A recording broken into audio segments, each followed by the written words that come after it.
Hey friends, Teddy here. Today we're talking about something that quietly determines whether your career moves forward or stays stuck. Influence. Not the Instagram type, the professional type. And here is the twist.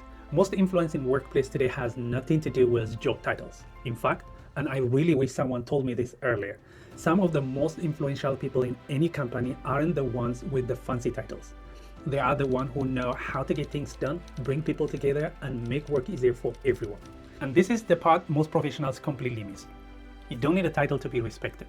You don't need permission to be valuable. You don't need authority to lead. Influence is built long before you ever get promoted. In fact, the reason you will get promoted is because you have influence.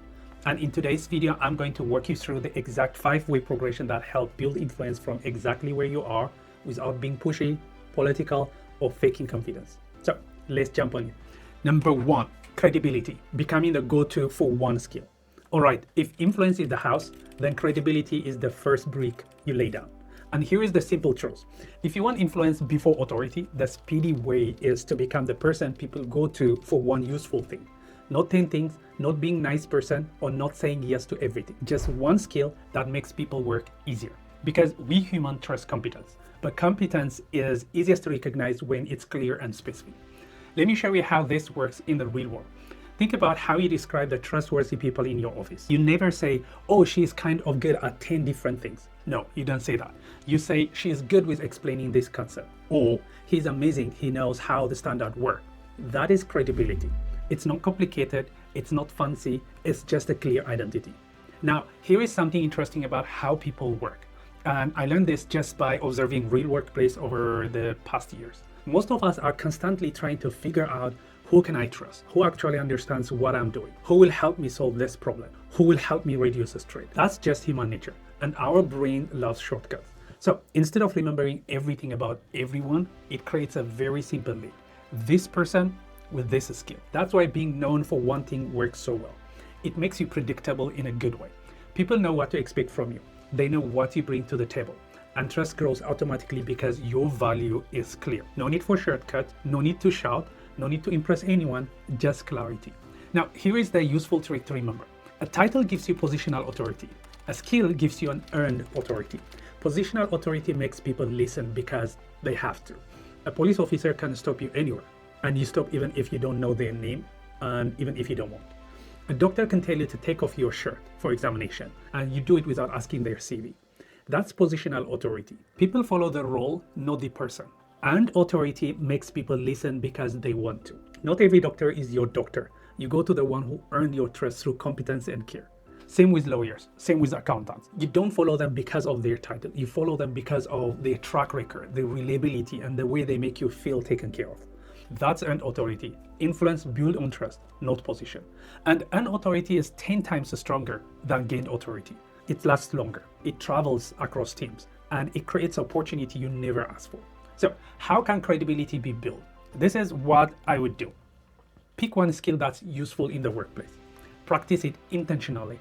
Let people see you deliver results consistently. Consistency is king here. Repeat it until your name and that skill are connected in people's mind.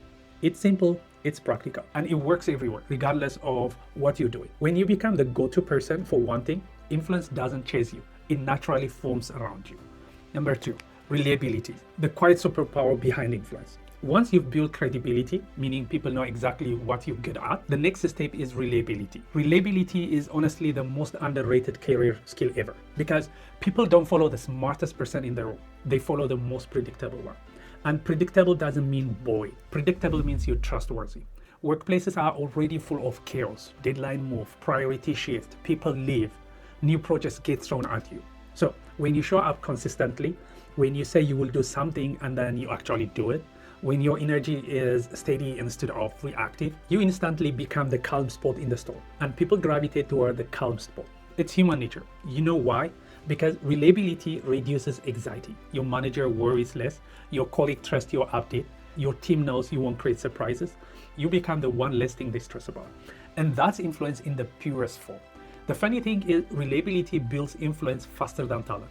Someone who delivers every time will always be more respected than someone brilliant but inconsistent. Here is what reliability looks like in practice. Keeping your promises, not disappearing from projects, finishing tasks when you said you would, asking questions early instead of you pretending you understand, giving small updates before people have to chase you, reducing surprises, being emotionally stable, no drama, no disappearing, no sorry, no I forgot, just a steady, predictable contribution. So people should trust you to count on you. And that's why reliability is the second step, because credibility makes people notice you, but reliability makes people believe in you. Once you have these two, skill and consistency, you're not just someone who works in the team. You become someone the team quietly depends on. And influence grows from exactly that feeling. Number 3, clarity. The leadership signal people notice only after they trust you. So once people know what you're good at, that's credibility, and they know they can count on you, that is reliability, something interesting starts to happen. You begin to bring clarity to chaos. And I want to explain this carefully because clarity is a skill you can practice from day one, but it doesn't land until credibility and reliability are already in the place. Here is what I mean. If someone new says, hey, let me summarize the meeting, people might think, okay, but let's see if you can actually deliver. If someone inconsistent tries to create structure, people might think, or we would say, maybe focus on your own task first. So clarity without trust comes across as noise. But once people trust your skill and your competency, clarity becomes leadership. Because clarity is the thing that everyone's life easier, and in most workplaces, confusion costs time, money, and patience. Here is what bringing clarity looks like in real life. Simplifying complex issue, asking the question nobody wants to ask, turning a messy conversation into 3 clear steps, breaking big problems into smaller chunks, writing clean follow-up notes, helping the team align on the next step, or removing unnecessary complexity. You're not bossy, you're not trying to control anything, you're just reducing friction. And people love anyone who reduces friction. The surprising part is this: clarity is not about being the smartest person in the room. It's about being the person who makes the thing feel doable. That's why clarity is such a powerful leadership signal. Because the moment you start making things simpler, people naturally listen more. They ask for your opinion. They pull you into discussions. They rely on your judgment. Your influence expands quietly and consistently. You didn't even ask for it. You're just making things easier. Let me put it simply. Credibility makes people respect your skill. Reliability makes people trust your consistency. Clarity makes people value your voice. Clarity is you lifting the fog for everyone, and people follow whoever helped them see the path. This is where you shift from being a team member to being someone people look to. And the best part, you don't need a title for any of this. Number 4, smart ideas. Now, let's talk about ideas because this is where influence either grows or quietly dies. Most people think influence means sharing big ideas, bold ideas, ideas that impress everyone. But here is the truth. Big ideas create big resistance. Small ideas create momentum, and momentum builds influence. What do I mean? Let me explain. In most workplaces, people are already overwhelmed. They are juggling deadlines, they are trying to solve problems, dealing with change, and trying to stay balanced. So when you come in with, we should change this process, their brain goes straight into survival mode. Nope, too much, not now, we're not going to do it now. Even if your idea is brilliant, it's not about the idea, it's about the friction attached to the idea. So the smart way to build influence with ideas is to remove the friction by making your ideas feel small, safe, and testable. Instead of proposing a full solution, you propose a pilot, a trial, a 2-week experiment, or a 1-team test. This is called a low-risk idea. And people follow low-risk ideas much faster because their brain says, this feels doable, let's try it. Instead of proposing, for example, we need a new onboarding system, you can try to say, what if we test this simple checklist with the next 2 new hires and see if it helps? Or instead of saying, we should completely redesign this procedure, you can try to say, what if we update this one section first and track if it reduces errors? It's not manipulative. It's practical. You're reducing the psychological cost of change. Because here is the psychology behind this. Our brain hates uncertainty more than ever. A big idea feels uncertain. A small test feels safe. And once your small idea works, even just a little, people start associating you with improvement, with solution, and smart thinking. But you didn't force anything. You didn't push. You didn't preach. You just offer something lightweight. And this is where influence grows quietly, because now people start saying, hey, what do you think about this? Can you look at this process? What's your recommendation? You become the person others want in the room when decisions are made, not because of authority, but because of value.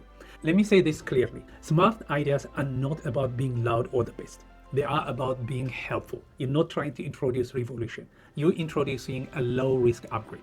That's why this step is so powerful. Credibility gets you seen. Reliability gets you trusted. Clarity gets you heard. But smart idea, they get you invited. This is the moment you become part of shaping a direction without ever asking for permission. Number 5, presence, the silent language of leadership. So after credibility, reliability, clarity, and smart ideas, that's one last ingredient that quietly amplifies everything you do, your presence. And presence is not about being charismatic. It's not about being loud. It's not about being the most confident person in the room. Presence is simply the energy you bring when you show up. Let me explain what I mean. Think about the people you naturally trust. They are not the one who talk the most. They are not the one with the strongest opinion. They are the ones who feel steady, calm, grounded, thoughtful, and not reactive. And nobody teaches this in school, but it shapes your influence more than you think. Because here is the truth. People don't just follow skill, they follow stability. Skill makes people respect you, but presence makes people feel safe around you. Your presence tells others without words, I'm not here to attack you, I'm not stressed out, I'm not hiding anything, I'm listening, I'm grounded, I'm okay. That emotional signal is powerful. When your presence is calm and steady, people open up. They trust you faster, they ask you for more questions, they take your ideas more seriously. Presence literally changes how your words land. Two people can say the exact same sentence. One rushed, emotional, defensive, and the other calm, slow, and grounded. And the calm one is the one people believe. That's presence. Here is a few simple behavior that shapes this. Pausing before you speak, taking a breath before you responding, giving people your full attention, listening without rushing to solve anything, keeping your tone warm and steady, asking curious questions instead of reacting, not taking things personally, not raising your voice or your speed when things get tense. These small things make you feel calm, and being calm is magnetic. And you don't need to be an extrovert for any of this. Presence is not personality, it's intention. When your energy is steady and when people feel they can trust you, that's when influence becomes real influence. Because people don't just follow the person who knows the most, they follow the person who feels the safest. Presence is that final layer that turns skill into credibility, consistency into trust, clarity into leadership, idea into direction, and you into someone people listen to, even without a title. This is what makes your influence stick. So that's the blueprint. If you want influence at work, real influence, you don't need a title first. You don't need to be loud. You don't need to be perfect. And you definitely don't need to wait for someone to give you authority. Influence comes from how you show up long before it comes from your job description. It starts with credibility, becoming the go-to person for one meaningful skill. Then reliability, being the steady, predictable person everyone can count on. Then clarity, making things feel simple, doable, less overwhelming. Then smart ideas, offering solutions in a way people actually want to follow. And finally, presence, that calm, grounded energy that makes your words land with weight. When you put this together, something really interesting starts to happen. People start treating you like a leader before you ever get the title. They come to you for advice. They trust your judgment. They ask for your input. They include you in conversation that really matters. They depend on you not because they have to, but because they want to. And the funny thing, when you build influence this way, promotions stop feeling like a luck. They start feeling like the natural next step. So wherever you are right now, whatever your title is, remember, you don't need permission to be influential. You can start exactly where you are, with one skill, one act of consistency, one moment of clarity, one small idea, one calm response. That's how influence grows, quietly, gradually, and then all at once.